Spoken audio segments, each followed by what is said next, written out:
friends, welcome to the channel. This is your Govindraj. Thank you very much for watching my previous videos and also sharing it in your network. And also some of you have also become the paid member channel for your knowledge enhancement.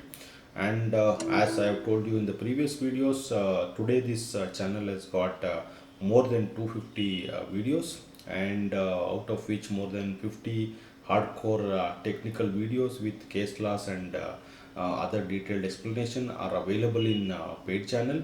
In case you are interested to become the member, definitely you can become the member of the paid channel. If you go to my channel Govindraju NS, you go to videos, you have both free channel videos and paid channel videos, and if you click any video, there's a link which is at GR Labor Law, then it will take you to the window of becoming member of this paid channel, which you can use it. And today we are going to talk about important topic which is related to the payment of gratuity.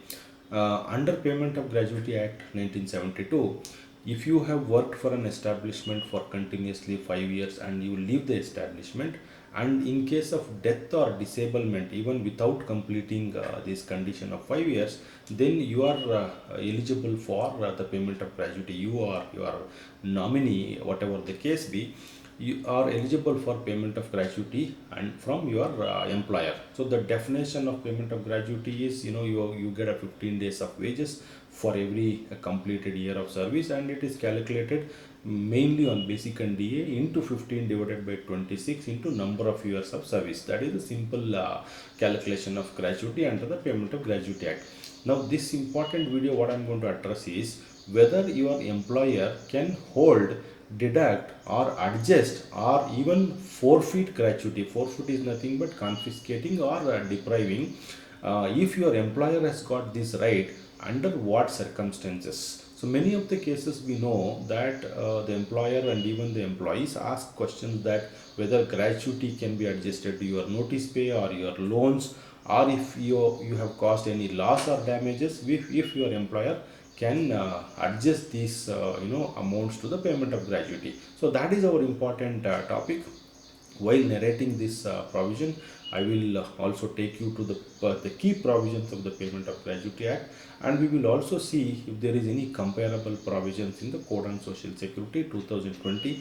And I am going to take you through certain case laws, very important case laws, for more understanding of this topic. So let me proceed, friends. Now, if you look at as a rule, the employer cannot hold your gratuity and even deduct, adjust or deprive your gratuity. We call it as forfeiting your gratuity.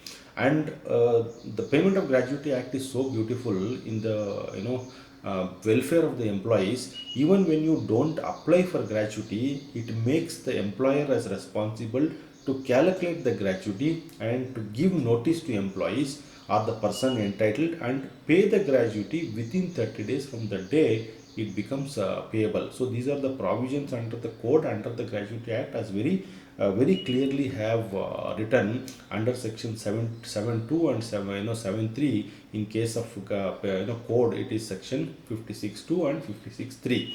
And if the employer does not pay the gratuity in time or does not pay or he makes a delay payment, then it attracts interest at the rate of 10% per annum under section 73A of Payment of Gratuity Act, and similar provisions are carried in the Code on Wages in the Social Security Code 2020 also.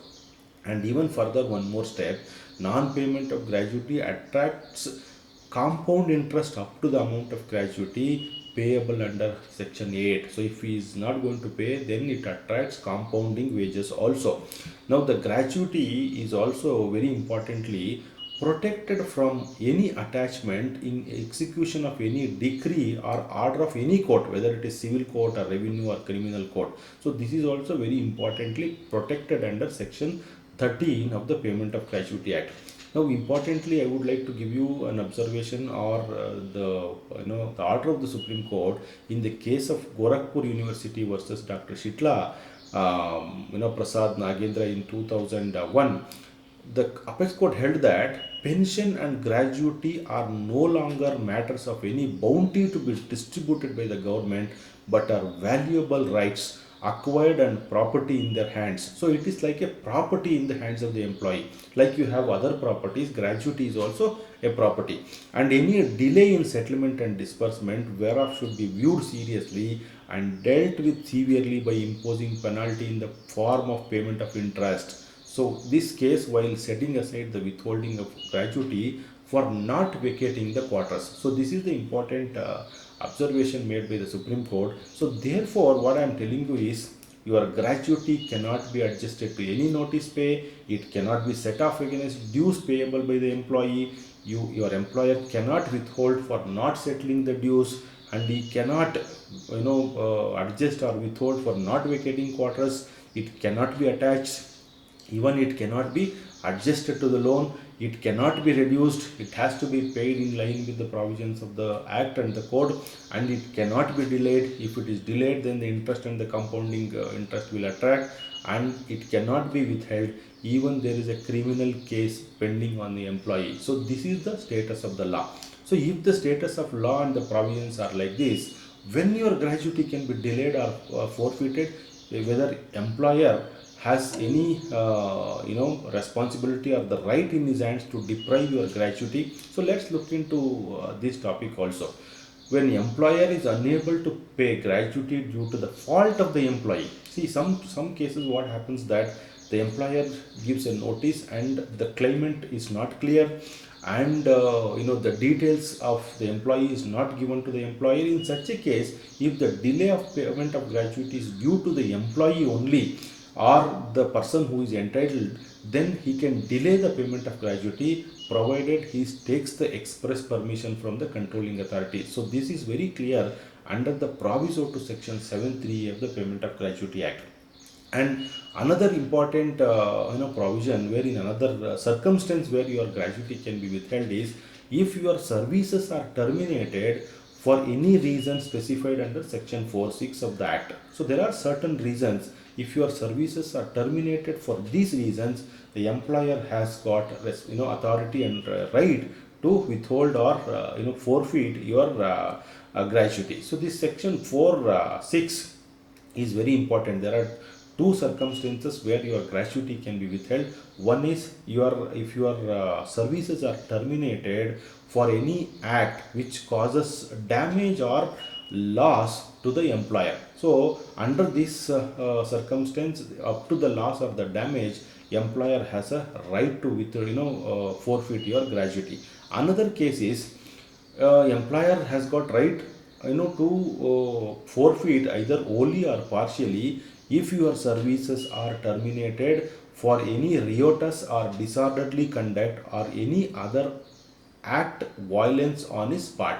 So if there is any misconduct like this, then he can pass an order to forfeit the gratuity either partially or forfeited. Another circumstances is if any offense or misconduct which is in the nature of moral turpitude and your services are terminated, for this reason also he can pass an order to forfeit your gratuity either wholly or partially. But however, there are very important judicial provisions or judicial stand that in these cases the principles of natural justice have to be followed, and there are various principles and interpretations are available. So therefore, I am going to talk about these provisions in the next part.